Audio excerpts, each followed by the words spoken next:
bingung kalau tidak jadi menteri.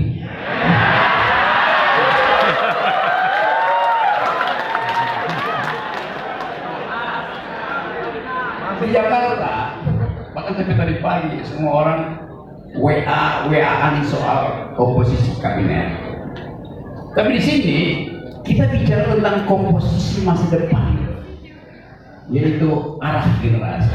Saya nggak tahu apa arah kabinet, tapi saya tahu ada arah generasi yang diucapkan tadi oleh seorang perempuan umurnya 30 yang seharusnya jadi wakil presiden. Ini bukan anak presiden. Jadi besok masih ada gelombang kedua yang akan dipanggil oleh Presiden Prabowo untuk menduduki portofolio kabinet. Saya ingin Pak Prabowo hari ini dengerin saya. Jika itu berhak untuk jadi pemimpin, belum kan jadi kabinet. Karena nggak ada basa-basi yang mengucapkan jihad tadi. Dia bypass semua kegelisahan masyarakat kita. Apa karena dia muda? Banyak anak muda yang pura-pura paham alias kufu paham. Dia mengerti arah demokrasi, padahal dia adalah dokter. Ini coba. Tapi dia membuat analisa yang tepat tentang keadaan hari ini, oligarki, hukum yang korupsi. Dokter membuat analisa politik. Saya memberi kritik terhadap kondisi tubuh bangsa ini. Kata analisa itu sama dengan kata kritik. Artinya membongkar anatomi. Analisis artinya menguraikan anatomi, right? Yang ilmu kedokteran analisis artinya menguraikan anatomi supaya bisa langsung dilihat jaringan mana yang rusak. Di dalam ilmu kedokteran ada istilah apoptosi. Dokter Ihan kasih tahu saya kalau saya salah, tapi nggak pernah salah saya. Apoptosi itu kondisi sel yang rusak yang akan bunuh diri supaya tidak mengganggu sel yang lain, betul kan? Jadi Tuhan alam semesta memberi fasilitas pada si sel untuk bunuh diri supaya dia tidak mengganggu sel yang lain yang sehat. Kalau dia gagal bunuh diri, dia lakukan metastasi, mengganggu, lalu jadi sel kanker.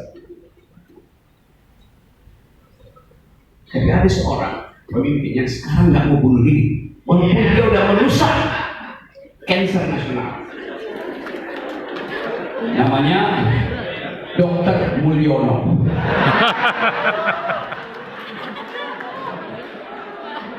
Itu yang terjadi di kita sekarang. Keinginan kita untuk melihat bangsa yang bermutu, bangsa yang pernah mendalilkan kemerdekaan atas dasar kekuatan pikiran, nggak ada lagi sana. Orang bicara tentang komposisi kabinet. Orang bicara tentang apa yang akan dia peroleh kalau masuk dalam kabinet. Sebagian besar adalah menteri-menteri yang carry over dari kekuasaan yang kemarin. Menteri-menteri Pak Jokowi ada di situ. Banyak orang yang mulai kecewa melihat ini kabinet besar sekali. Kabinet yang mengalami obesitas dan itu memberatkan dokter nanti. Karena obesitas itu adalah the mother of all penyakit, disease. Betul kan? Ya. Gula itu sumber dari segala macam penyakit. Ibu dari semua penyakit. Jadi kelihatannya kita akan hidup dalam 5 tahun ke depan dengan kondisi kabinet yang besar. Artinya apa? Saya mesti bayar pajak lebih banyak untuk gaji mereka. Kalian mesti keluarin pajak lebih banyak untuk menggaji kabinet yang besar. Jadi mereka senang, kita yang susah karena kita mesti bayar. Kan kita bayar. Setiap tambahan 1 pegawai di kementerian, setiap orang harus bayar 2 juta per tahun untuk gaji mereka. Jadi pendapatan Anda akan dipakai untuk bayar. Tapi kita ingin lihat, kalau kita bayar mahal, mestinya dia menghasilkan kebijakan yang pro pada keadilan, pro pada kemakmuran, anti oligarki, hindari korupsi. Itu yang akan kita tagihkan kepada Pak Prabowo. Dari Lampung kita tagih.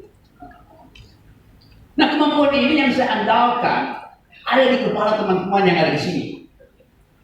Beberapa nih, ribuan orang dari sini.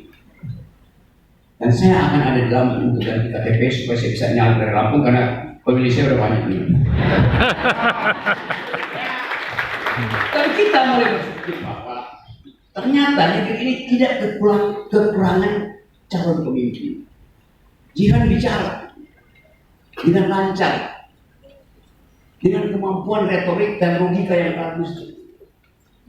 Kita nggak lihat hal itu ada pada anak-anak muda di Jakarta yang sekarang anak-anak muda itu kena masalah FOMO, fear of missing out, ngintil, nggak mau mandiri, takut berbeda pendapat, tidak mampu mengucapkan independensi dia sebagai manusia bahkan. Jadi Lampung punya kesempatan untuk menghasilkan pemimpin. Pastikan jika 2029 masuk di dalam persaingan presiden. Kita mau Lampung ini jadi pelampung bangsa ini. Itu yang kenapa saya datang ke sini. Jadi kejadian-kejadian yang kita lihat sekarang. Kemarin diucapkan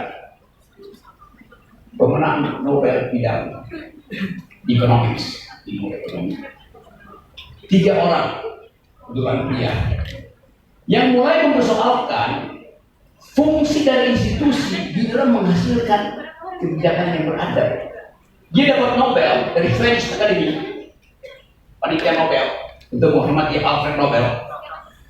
3 tokoh ini menghitung apa ongkos sosial, apa ongkos psikologi, apa ongkos ekonomi dari sebuah institusi itu. Persis besar.